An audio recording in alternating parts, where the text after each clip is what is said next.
Hello students, इस video lecture में हम एक टॉपिक कवर करेंगे। टॉपिक है criticism of classical theory by Keynesian. यह टॉपिक बिहार में economics honours BA second year में और MA in economics first semester में मैक्रो इकोनॉमिक्स में पढ़ाई जाती है।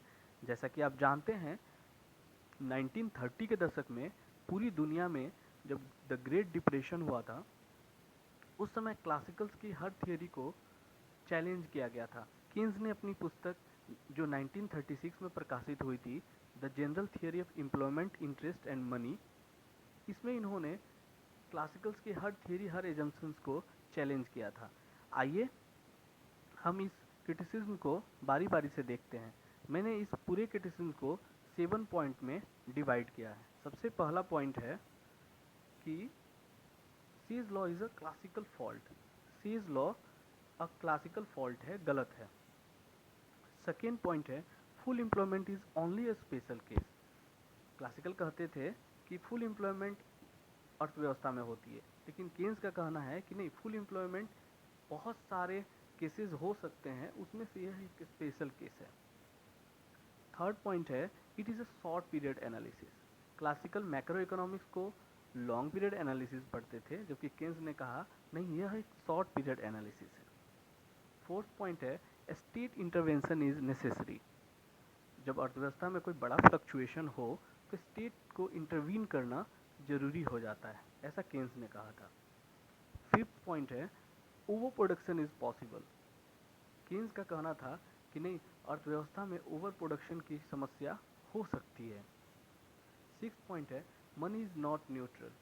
जैसा आप जानते हैं, क्लासिकल यह मानते थे कि मनी न्यूट्रल होता है, मनी का अर्थव्यवस्था में कोई प्रभाव नहीं होता है, लेकिन केन्स का कहना है नहीं, मनी अर्थव्यवस्था को प्रभावित करती है। सेवन पॉइंट है speculative demand for money. Keynes का कहना है कि मनी की डिमांड स्पेकुलेशन के लिए भी होता है। आइए इन सातों पॉइंट को बारी बारी से देखते हैं। सबसे पहले सीज लॉ के बारे में। जॉन बेपेस्टी से कहे थे कि उत्पादन की कुल लागत निश्चित रूप से प्रत्यक्ष या परोक्ष रूप में किसी वस्तु के खरीदने में हुए खर्च के बराबर होती है। अर्थात सामान्य शब्दों में कहें कि पूर्ति अपनी मांग का सृजन स्वयं कर लेती है। Supply creates its own demand. इसके दो संस्करण हैं, strong version of says law and week version of says law. Trevithick 1992 में सेज लॉ का अध्ययन करते हुए बताया था कि उत्पादन और पूर्ति की हर क्रिया निश्चित रूप से उस उत्पादन के लिए मांग का सृजन करती है, लेकिन इस वर्जन में यह गारंटी नहीं है कि जो आउटपुट है वो पूर्ण रोजगार के साथ कंसिस्टेंट होगा। लेकिन सेज का स्ट्रॉन्ग वर्जन में ट्रेविथिक ने बताया था कि एक प्रतियोगी बाजार वाले अर्थव्यवस्था में फुल एम्प्लॉयमेंट एस्टेब्लिश होने की ऑटोमेटिक टेंडेंसी होती है।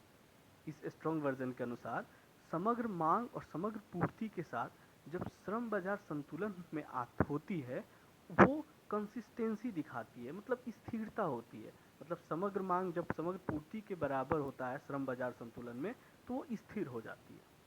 जबकि इस पूरे बात को सेज ने अपनी पुस्तक ट्रीटाइज ऑफ पॉलिटिकल इकोनॉमी, जो कि 1803 में प्रकाशित हुई थी, उसमें उन्होंने इसका जिक्र किया था। Principle of political economy J S Mill ने ये पुस्तक लिखी थी, वो 1848 में प्रकाशित हुई थी। और अल्फ्रेड मार्शल की पुस्तक pure theory of domestic values, जो 1879 में प्रकाशित हुई थी। दोनों पुस्तकों में मार्शल और जेस मिल ने सेज की समर्थन किया था, ठीक है। लेकिन जब मैं केन्स की आलोचना हम देख रहे थे, तो हमने देखा कि थॉमस माल्थस ने भी लगभग 100 साल पहले 1820 में उनकी पुस्तक आई थी प्रिंसिपल ऑफ पॉलिटिकल इकोनॉमी, उसमें उन्होंने सेज की आलोचना की थी। तो उसमें उन्होंने बताया था कि जरूरी नहीं कि समग्र पूर्ति अपने समग्र मांग का सृजन करे। हो सकता है बचत के कारण अल्प उपभोग हो, अंडर कंजम्पशन हो, और अर्थव्यवस्था में उत्पादन की अधिकता हो जाए। मतलब कि हो सकता है कि अर्थव्यवस्था में कंजम्पशन कम हो पहले के मुकाबले, और कंजम्पशन कम हो, इससे उत्पादन ज़्यादा हो सकता है। हालांकि बाद में मार्शल ने इनकी आलोचना की थी और वो एक क्लासिकल एग्जाम्पल देके आलोचना किए थे, जिसमें मार्शल ने कहा था कि एक मोची जितना अर्जित करता है उसे पूरा ब्रेड के एक्सचेंज में खर्च कर देता है। तो इससे प्रूव करने की कोशिश की थी कि सेज लॉ सही है, लेकिन केन्स ने सेज की फिर से आलोचना की और माल्थस ने जो इशारा किया था उसको ठीक से समझ के उसकी व्याख्या की। केन्स ने कहा था कि यह सेज जो कह रहे हैं यह तभी हो सकता है जब व्यक्तिगत बचत समग्र निवेश के बराबर हो जाए, मतलब इंडिविजुअल सेविंग एग्रीगेट इन्वेस्टमेंट के बराबर हो जाए। इसका मतलब केन्स डिमांड साइड इकोनॉमिक्स की बात कर रहे हैं। Next slide. केन्स कहते हैं कि आउटपुट और एम्प्लॉयमेंट जो होता है वो इफेक्टिव डिमांड से डिटरमाइन होता है। इफेक्टिव डिमांड, ये सब नए पॉइंट्स हैं जो केन्स की जब हम थियोरी पढ़ेंगे तो उसमें इनको समझेंगे। उन्होंने केन्स का कहना था कि श्रम बाजार की क्रियाएं पूर्ण रोजगार स्तर की गारंटी नहीं देती है। और केन्स ने फिर बताया कि इंटरेस्ट रेट मनी मार्केट में निर्धारित होती है, न कि बचत और निवेश के डिसीजन से। अर्थात मल्टीप्लायर इफेक्ट के कारण सीमांत प्रभावी निवेश में परिवर्तन से वास्तविक उत्पादन में परिवर्तन होता है। इसको समझने के लिए हम केन्स की जब थ्योरी पढ़ेंगे तो समझेंगे कैसे सेविंग और इन्वेस्टमेंट के बीच समानता ब्याज दर में परिवर्तन करने से नहीं आता। सेविंग और इन्वेस्टमेंट के बीच में समानता के लिए आय में परिवर्तन करने से हो सकता है, न कि इंटरेस्ट रेट से, जो कि क्लासिकल बताए थे। सेकेंड पॉइंट देखते हैं, full employment is only a special case. Classical कहते थे हमेशा कि बाजार में पूर्ण रोजगार होती है। अगर कभी अल्प रोजगार की समस्या आए तो वो दो तरह के बेरोजगारी होती है क्लासिकल की, एक फ्रिक्शनल घर्षणात्मक और दूसरा वॉलंटरी ऐच्छिक बेरोजगारी।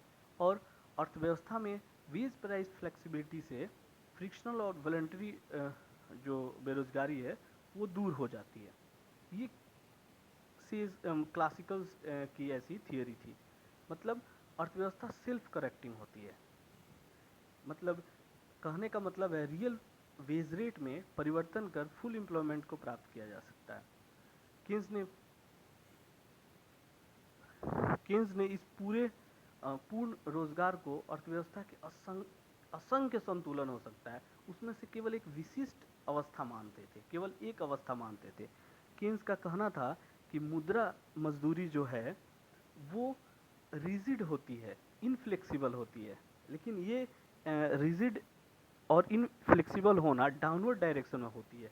डाउनवर्ड डायरेक्शन का मतलब जब मुद्रा मजदूरी में कमी हो तो ट्रेड यूनियन क्या करते हैं, वेज रेट कम कटौती जो हो रही है उसका विरोध करते हैं और एक निश्चित स्तर से नीचे नहीं होने देते हैं। केन्स ने इस आधार पे क्लासिकल की आलोचना की थी। हालांकि अपवर्ड डायरेक्शन में मनी वेज जो होती है वो फ्लेक्सिबल होती है, कभी भी अगर वेज बढ़ाया जाए तो कोई भी ट्रेड यूनियन इसका विरोध नहीं करेगा। नेक्स्ट पॉइंट है कि केन्स ने कहा था कि श्रम की जो पूर्ति होती है वो मनी वेज का फलन होता है। मतलब supply of labour money wage का जो फंक्शन होता है, क्लासिकल में यही जो श्रम की पूर्ति थी वो वास्तविक मजदूरी का फलन बताया गया था, जबकि केन्स ने कहा है कि नहीं, श्रम की पूर्ति मनी वेज का फलन होता है। नेक्स्ट पॉइंट हम देखते हैं, it is short period analysis. यह एक अल्पकालीन विश्लेषण है। केन्स ने कहा था कि लॉन्ग पीरियड में क्या होता है कि लंबे समय बाद पूर्ण रोजगार पर संतुलन स्थापित हो जाएगी, ये कहना गलत है, क्योंकि इतने लंबे समय बाद अर्थव्यवस्था में अप्रत्याशित परिवर्तन होते हैं। इस तर्क को असंगत बना देता है, जैसे कुछ आधारभूत मनोवैज्ञानिक कारण हो सकते हैं कि अप्रत्याशित परिवर्तनों, जैसे सीमांत उपभोग प्रवृत्ति, पूंजी की सीमांत उपयोगिता, ये सब नए नए जो टॉपिक्स हैं, ये हम केन्स की थियरी में पढ़ेंगे। उनका कहना था ये सब अप्रत्याशित परिवर्तन ये कहते हैं कि फ्यूचर में ज़रूरी नहीं है कि संतुलन की अवस्था आए, इसलिए हमें शॉर्ट पीरियड में इस थियरी को सबको समझना चाहिए। केन्स का कहना था कि जो शॉर्ट पीरियड होते हैं ये लॉन्ग पीरियड का एक सीक्वेंस होते हैं। मतलब हम स्टैटिक अर्थव्यवस्था का विश्लेषण करें तो ये न्याय संगत नहीं है। हमेशा हमें शॉर्ट पीरियड में जो भी इकोनॉमी एक्टिविटी होती है उसको समझना चाहिए। अगला पॉइंट है, शॉर्ट पीरियड पास्ट टाइम को प्रेजेंट टाइम से सेपरेट करता है। केन्स का कहना था पास्ट के जो डिसीजन होते हैं और एक्शन होते हैं वो वर्तमान के उत्पादन संभावना वक्र को निर्धारित जो कर रहे होते हैं, ये जो पास्ट के डिसीजन होते हैं वर्तमान को प्रभावित करते हैं। इसलिए हमें शॉर्ट पीरियड में पास्ट टाइम को प्रेजेंट टाइम से सेपरेट करना जरूरी हो जाता है।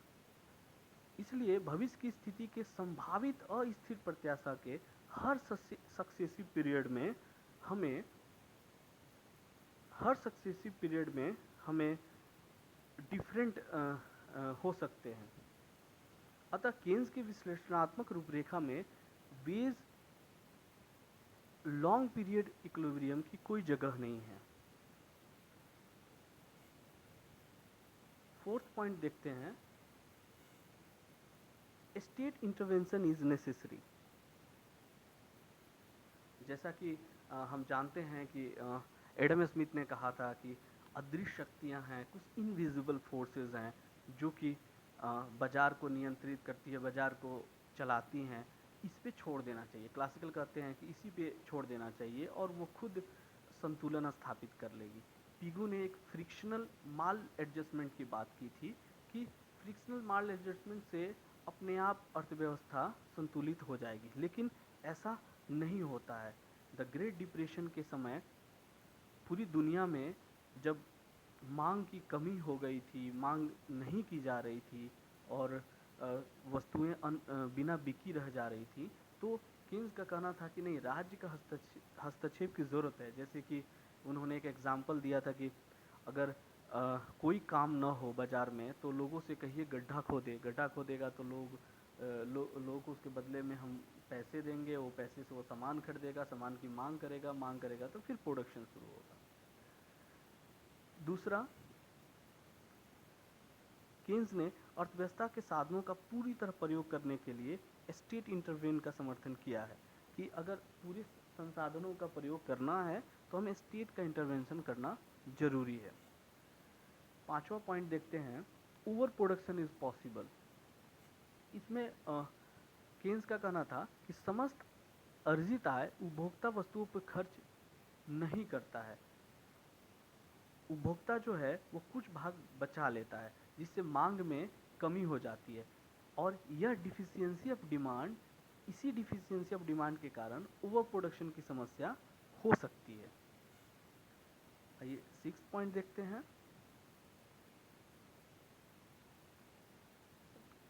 मुद्रा निरपेक्ष नहीं होती है। क्लासिकल्स के अनुसार उत्पादन, रोजगार का स्तर और ब्याज की संतुलन दर वास्तविक शक्तियों से निर्धारित होती है, जबकि केन्स का कहना था कि मौद्रिक सिद्धांत जो है, केन्स का कहना था जो मौद्रिक सिद्धांत है वो रियल और मॉनेटरी फैक्टर दोनों पे निर्भर करता है। मतलब हम क्लासिकल डिकोटोमी जो थी, जो मानती थी कि रियल फैक्टर और मॉनेटरी फैक्टर स्वतंत्र होते हैं, ऐसा नहीं होता है। दोनों मिलकर दोनों मिलकर प्रभाव डालते हैं इकोनॉमी पर। उनका कहना था कि केन्स का कहना था कि जो मॉनेटरी फैक्टर होता है इसका प्रभाव अर्थव्यवस्था में पड़ता है इस प्रकार कि जब मुद्रा की मात्रा बढ़ती है तो इससे ब्याज दर घटता है, निवेश बढ़ता है, निवेश के बढ़ने से उत्पादन और आय बढ़ता है, आय के बढ़ने से मांग बढ़ती है, मांग के बढ़ने से कीमतें बढ़ती हैं। इस प्रकार सामान्य कीमत स्तर में वृद्धि होती है, मतलब इन्फ्लेशन आती है। 7वां पॉइंट है, importance of speculative demand. Keynes ने बताया था कि क्लासिकल्स जो है वो कहते हैं कि मुद्रा की मांग लेन देन और प्रीकॉशनरी मोटिव के लिए करते थे। क्लासिकल्स सतर्कता उद्देश्यों के लिए करते थे, लेकिन केन्स का कहना था कि नहीं, मुद्रा की मांग सट्टा उद्देश्यों की पूर्ति के लिए भी की जाती है। केन्स का कहना था कि सट्टा उद्देश्य के लिए मुद्रा की मांग वर्तमान ब्याज की दर के बीच विलोम संबंध होता है। मतलब केन्स कह रहे हैं कि वर्तमान ब्याज दर जब मांग बढ़ती है, मुद्रा की मांग बढ़ती है, तो ब्याज दर कम होता है। दोनों के बीच मतलब निगेटिव रिलेशन होता है। मनी सप्लाई इंक्रीज होने से रेट ऑफ इंटरेस्ट घटता है। और ये एक स्पेशल केस का उन्होंने जिक्र किया था, तरलता पास, लिक्विडिटी ट्रैप की। उसमें उन्होंने बताया था कि यह एक ऐसी स्थिति है जहां मनी सप्लाई के बढ़ने से इंटरेस्ट रेट अप्रभावित हो जाती है। मतलब एक ऐसा सिचुएशन आ जाती है वहां अगर मनी सप्लाई बढ़ाते जाएं तो जो मनी सप्लाई बढ़ाते जाएं तो वो एक्स एक्सिस के मतलब स्पेकुलेटिव डिमांड फॉर मनी है उसके साथ पैरेलल हो जाता है। मतलब इंटरेस्ट इलास्टिक हो जाता है। इसके बारे में हम जब लिक्विडिटी थ्योरी पढ़ाएंगे तो उसमें बताएंगे। यही 7 पॉइंट्स के द्वारा केन्स ने क्लासिकल के की क्रिटिसिज्म की थी। आशा है आपको ये लेक्चर समझ आया होगा। अगर इसमें कोई सवाल करनी है तो आप कमेंट पे अपने क्वेश्चंस पूछ सकते हैं। बहुत बहुत धन्यवाद।